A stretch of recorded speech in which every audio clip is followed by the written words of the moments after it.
Broadcasting from the business capital of the world, this is the Podcast Business News Network. And welcome back. Douglas Becker is with us. And here's a guy who truly believes in the indigenous culture and the Balinese culture and its regenerative effects on all of us, basically going back to the basics. And we got a lot to talk about today, and that includes modern medicine, what its place in our lives really is or should be. And I'm excited. A lot to talk about, Douglas. Welcome back. How you doing? Thank you. I'm doing good. I just wanted to share with everybody before we jumped on here. I was telling you that I was going to take a flight to Japan from New York with my son. He just loves the culture, and it's one of those, bucket lists, once in a lifetime kind of trips. And you're traveling to Indonesia, right? That's right. Yeah, and then we talked about the length of the flight. Mine is 14 hours, yours is about 12. And then my question was, how do you deal with that, in terms of long flights? It's been a long time since I took one that long. And you suggested garlic. And I love this idea that it's, more of a holistic approach. Now, why would you take garlic for a long flight? Yeah. So when you move around, or if you get stressed, your wind gets aggravated. Your wind increases. It's almost like pressure inside of pipes. The pressure gets too high, and so garlic is a really simple medicine that helps to reduce the wind and helps to do that. So, a lot of the effects that we feel from jet lag and from the different stress that we feel from the flight actually can be alleviated just by taking garlic. Yeah, there's medicines that are out there for wind, that reduce wind, but a lot of the stuff we have in our kitchen. Garlic is one of them. Caraway seed tea is another one. But in particular with the garlic, it actually reduces the energy channels, the channels that emotional and kind of stress energy passes through in our system. And so that allows the wind to not be so high, and helps the body to work more efficiently. And so it will help with jet lag if you take it before and after. So when we talk about winds, we went into great depth on that last time we got together, but just to recap for anybody that doesn't know what wind is, please explain again. Wind is a really subtle conversation. It's not easy to explain, but we can look at it as both the information and the movement of that information in relationship to our body. The clarity of that information, the clarity of the movement of that information to different parts of our body to inform it what to do, has a range where it's most efficient, like in terms of the pressure or the density of that information and of the medium that it passes through. When we get stressed, that gets disturbed. It has different qualities, different qualities increase it. Usually it's an issue of increasing the wind too much, but in some cases when people are being sedated or even taking medicine for the wind too much, it can actually reduce the wind too much. But in general, what we try to do is balance the wind out, so it's in this ideal range, so that the movement, the direction of the movement, and the pressure that it has is just right. And it's everything's changing, but it's the compensatory power of your body as well. So if the wind is right, then your body's consistently changing and adapting and being flexible in a really easy way. But not overreacting, it sounds like. Which not overreacting. Invariably what happens when we get stressed out or have other issues. What is your suggestion, just centering for a second on garlic? Not easy to do, like if you're traveling, and smells a little bit. I love garlic, by the way. It smells. Yeah, it depends on your social interactions a little bit. Yeah. So that being said, is there anything that you would suggest? I know there are, different ways to take it. I don't know if they're good. Like there's, soft gels that are odorless. Some say that they Yeah, are no, pure. I would try it. I don't know. Okay. I don't know in terms of like there's odorless and all this. I usually take a raw clove of garlic and eat it if I remember. If not, I might have like a cup of chamomile tea while I'm in the Hmm, airport, or even having like a beer, like they serve alcohol on the plane. sure. A small amount of alcohol is very balancing to the wind. Wow. Okay. Yeah, Interesting. yeah, yeah. All So right. people, I think people sense that and then they overdo it. Yeah, we're talking about Yeah. one.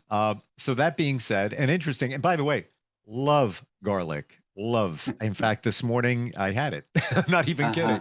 Uh-huh. On my breakfast, whatever, I just sprinkle it on. It wasn't fresh, unfortunately, but something is better than nothing, I guess. When you talk about having a beer or one alcoholic beverage to balance the winds, how often could you do that? Could it You could be you could do that every night. so that, Yeah. But research? I mean, it's a small amount. It's Yeah, like, yeah, yeah, yeah. yeah, like Eh, 12-ounce beer, glass of wine. Research has come out, many times saying that one is very beneficial. Then there will be research that comes out that says, no, wait, not a good idea to have an alcoholic beverage once a day. So it's, it goes back and forth on that one. Yeah, I mean, in general, when we even give medicine, we tell people to take a day off each week. So if somebody was really to engage in Hmm, an alcoholic drink every night for their wind, then I would still suggest that they take a day a week and gotcha. not do that. Yeah, yeah, yeah. Huh, There's this, other things, there's like, because of the qualities of the wind, there's different ways that you can help it. In general, if you don't have an issue with heat, staying warm, if you don't have an issue with oil, when your wind is high, everything gets dry. So putting oil on your skin and having oil in your food, and then as well as like the wind, light light qualities tend to increase the wind, and hmm, so heaviness like butter or ghee or coconut oil, things that are heavy like that, hmm, assuming you can digest it and everything's, in that regard. Usually when we're giving, traditionally, if you want to maximize the effect of a medicine for wind or a substance for wind, like caraway seed tea or nutmeg is another one. It's very specific for the heart center sure. wind. You mix it with butter or ghee, and and in particular, you take the medicine in the evening time. So if you're like, if you have a generally stressed life, doing something in the evening before you go to sleep will actually affect that in a deeper way. Like Hmm, having, for instance, a cup of caraway seed tea every night wow. versus having it in the middle of the day or the morning. The effect of the medicine is about 10 times stronger if you have it in the right time of day. And they've shown this in modern medicine too. Now they're starting to understand that, like, you should take this medicine at a particular time of day because it will affect you better. It's fascinating. And I'm a big fan of coconut oil. I think it's fantastic. There's many different uses for it, and yeah, it's great to hear you say that. And that's what we're rolling here today into the topic of medicine, modern medicine, and looking at indigenous medicine as well. Um, what are your thoughts on modern medicine? Obviously, there's a place for it, but I would think that you would exhaust all chances to avoid it. Does that sound reasonable? It really depends. Like, obviously, if there's an issue with some kind of structural damage or accident, there I wouldn't do anything hardly at all if I could avoid it. That's true, like natural or traditional. Sure. I'd call an ambulance and have them deal with it. Right. Um, Of course. or like also with fever is a really important subject where if there's been several cases where natural practitioners wait too long with a fever, Mm, and maybe not monitor it correctly, and then the person dies. And so right. that's really foolish. If there's and another thing there too is with parasites. If Mm, someone thinks they have parasites, they should go get a test. The tests aren't, 100% accurate in terms of if they say no, you might still have parasites. But if you get a test and it's a positive, then you'll know that you have a parasite, and what kind. And certain kinds of parasites don't really respond that well with natural herbal remedies. And so you have Wow. to really be, like some parasites do, but if you have a very kind of intense parasite and you don't know it, and you're taking kind of light doses of an anti-parasitic herb, those things that get rid of parasites in general are really toxic to the body. Not all of them, Hmm. but a lot of them are. People use things like what is it? The green husk of the walnut, right? There's different things they use they're really poisonous actually to the body, and they use it for a long period of time. They don't get results. They're still getting, and what ends up happening is they make their body toxic and weak. So, it's a similar position for most naturopathic medicine. They do too. Is like, find out what you can, and then you can decide if you need to take something. The toxic effect of an anti-parasitic drug that's toxic too, but it gets rid of the problem very quickly, and you can deal with the toxic effect afterwards.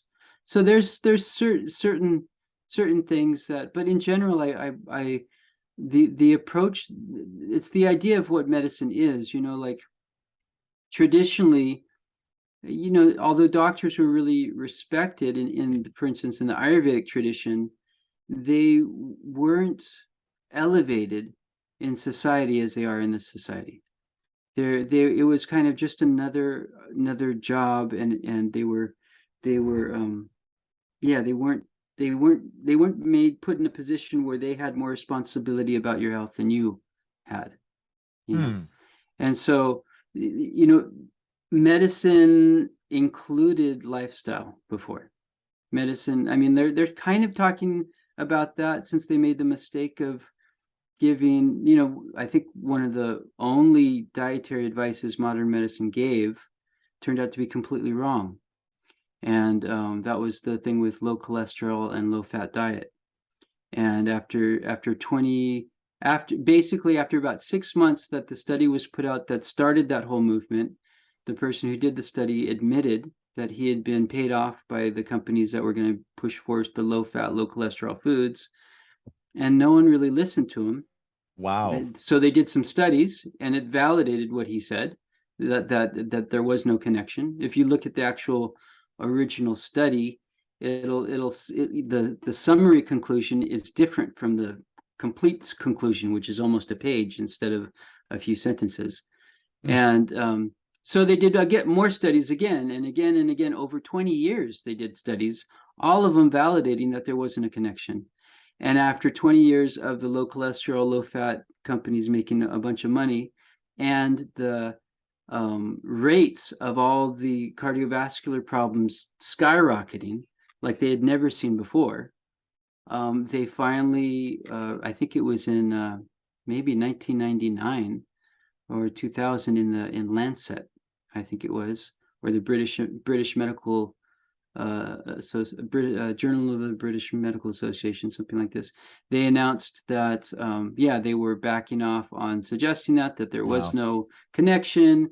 That after 20 years of study, they've completely validated it, and they instructed doctors to kind of apologize and tell people that that's wrong. And there's still some medical professionals in the modern medicine industry that's promoting low fat, low cholesterol diets, and Unreal. it's in the conventional medical establishment themselves. They've recognized that was the wrong thing to do. So yeah, diet, lifestyle Wow. was a huge part of it. And the system that our tradition, or conventional medicine, modern medicine, is based on is an indigenous system called Unani, which means Greek, and it comes out of Egypt. Actually, it's Egyptian Greek medicine. It's what Hippocrates practiced, and Galen, who are considered to be some of the fathers of modern medicine. And it included a lot of things that we don't do. What happened it seems like as we got more into reductionism, we started being able to see causative factors on microscopic levels, and then we started looking for those causative factors in those individual things that we're seeing. Just, So I got to tell you, I like to think that I'm fairly plugged into things. I don't recall that low fat, uh, low cholesterol report and how it was yeah, bogus. And that just yeah, goes to show, yeah. in terms of marketing. And I believe, from what you're telling us, that it's one of those things like, the bullet was fired out of the gun. You can't pull the bullet back into the gun. So now it was put out there. It was Hmm. propelled with lots of marketing dollars Yeah. because there was an interest from the food manufacturers with low fat Hmm. products. And look at how long that lasted. 2 decades. Well, yeah. Well, no, yeah, exactly. And it ended 2 decades ago. That, Yeah, yeah. So I mean, but and but it's but we it still don't really know about it so much. Yeah. The other thing that's out there too that we don't know about, there's in traditional medicine, they say you shouldn't exercise to exhaustion. You should exercise until you sweat and then be good. And that's definitely not the norm of kind of what you perceive healthy to be, right? Like I'll give you an example. My younger brother, he was a hockey player, and he got his heart rate up to like 140 beats per minute, and would hold it there and then take a break for 10 minutes and then do it again. And he played hockey four times a week. He was before he was playing that much hockey, he was a police officer. And he's a very healthy guy. He wasn't like fat, overweight. Hmm. He ate pretty well. His cholesterol had some issues, and they put him on statin drugs. Well, if you look up research around statin drugs, it's not really well established that helps a lot. It might help a little bit. There's plenty of information that says, well, it might not really be the best thing to do because it encourages ultimately the liver to produce more cholesterol because it stops the liver from doing that. And so Mm. um, a lot of people that do statin drugs, they end up their cholesterol just continues to be a problem. Whereas when you look at people that eat healthy fat, healthy cholesterol, and they have strong digestion, they seem to do really well. I lived in a few different parts of the world, and like, yeah, they just don't. As soon as they start to introduce the vegetable oils and processed oils and low cholesterol stuff, it creates an issue. Like the low cholesterol butter that's just vegetable oil. And Yep.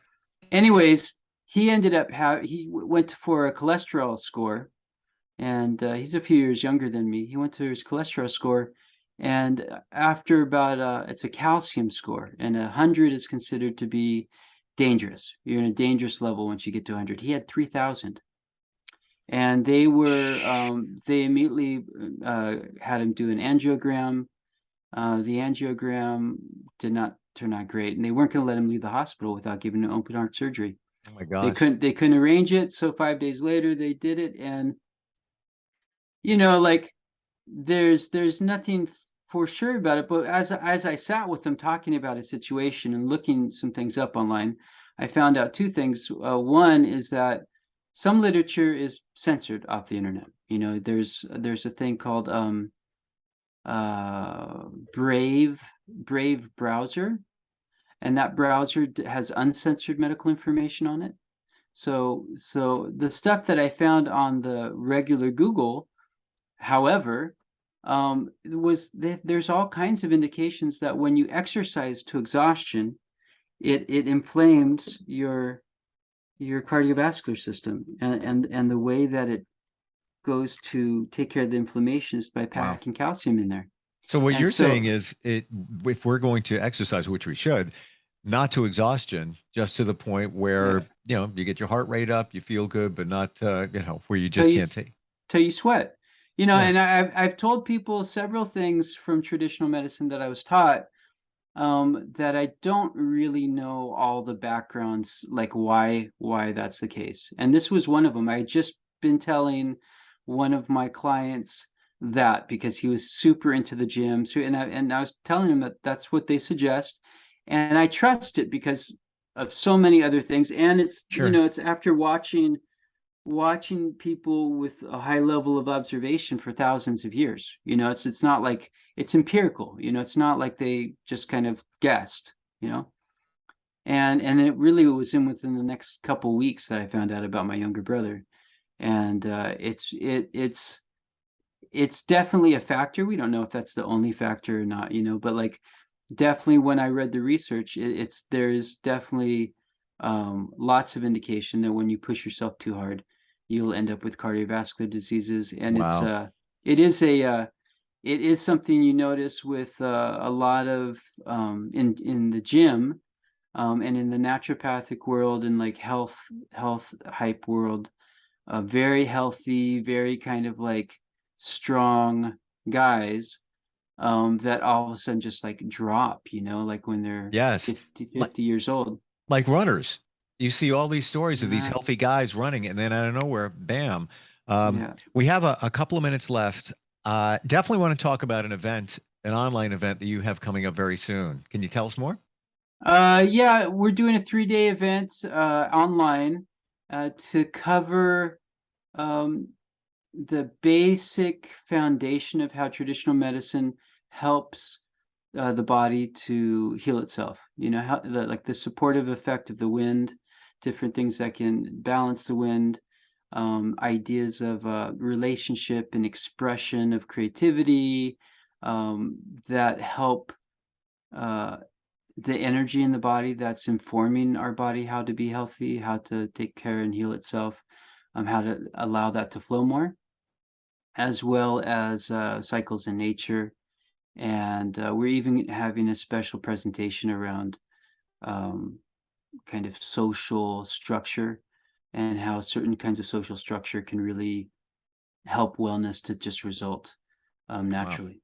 Yeah. Uh, So Fascinating. I could go all day talking with you, Douglas. It is just even the natural alternatives to uh, modern medicine are fascinating, and even the stories. Even we were talking about, the low fat. If you were to ask 100 people right now, uh, what do you think about a low fat diet and keeping your cholesterol down? I would have to believe that probably out of those 100 people, probably 80% of them would probably say, yeah, low fat's going to help you with your heart and keep that, cholesterol down. It's right. good because that's the way we've been programmed. And again, even working out, there are some people, if you can do it, they probably will push themselves right to the edge in terms of exhaustion just because it feels good and wow, I Hmm. did it. I actually did it, but you're doing something that is counterproductive to Yeah. your health.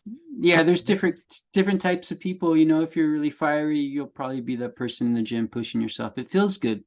You know, it feels to get hot, it feels to be confronted, it sure. feels to like, you know, to fight. All that stuff is kind of appreciated by fiery people because it allows them to have more clarity of where they're at, Yeah, and they want to have some clarity about what's going on. And for but the sure. thing is too, they start to want you to know that too. Well, yes. Yeah, yeah, and one person spreads bad information and there it goes. It's everywhere.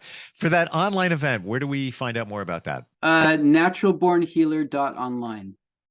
Naturalbornhealer.online. Okay, great. Yeah, yeah. And if somebody wants to reach out to you, look for indigenous alternatives to their health and Yeah. your lifestyle and way of life and your approach to it, how do they find you?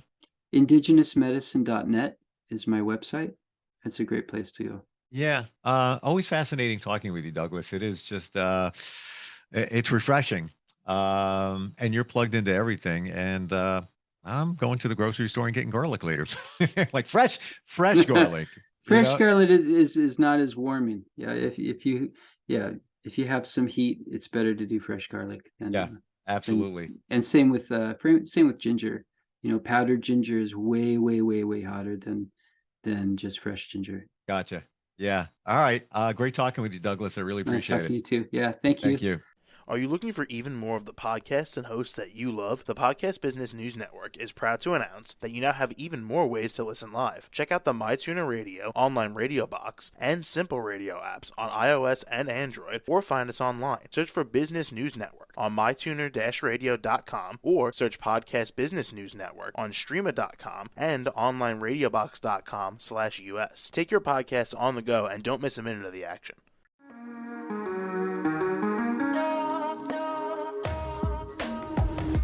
Broadcasting from the business capital of the world, this is the Podcast Business News Network. For nearly 2,000 severely injured veterans, everyday life has become filled with barriers.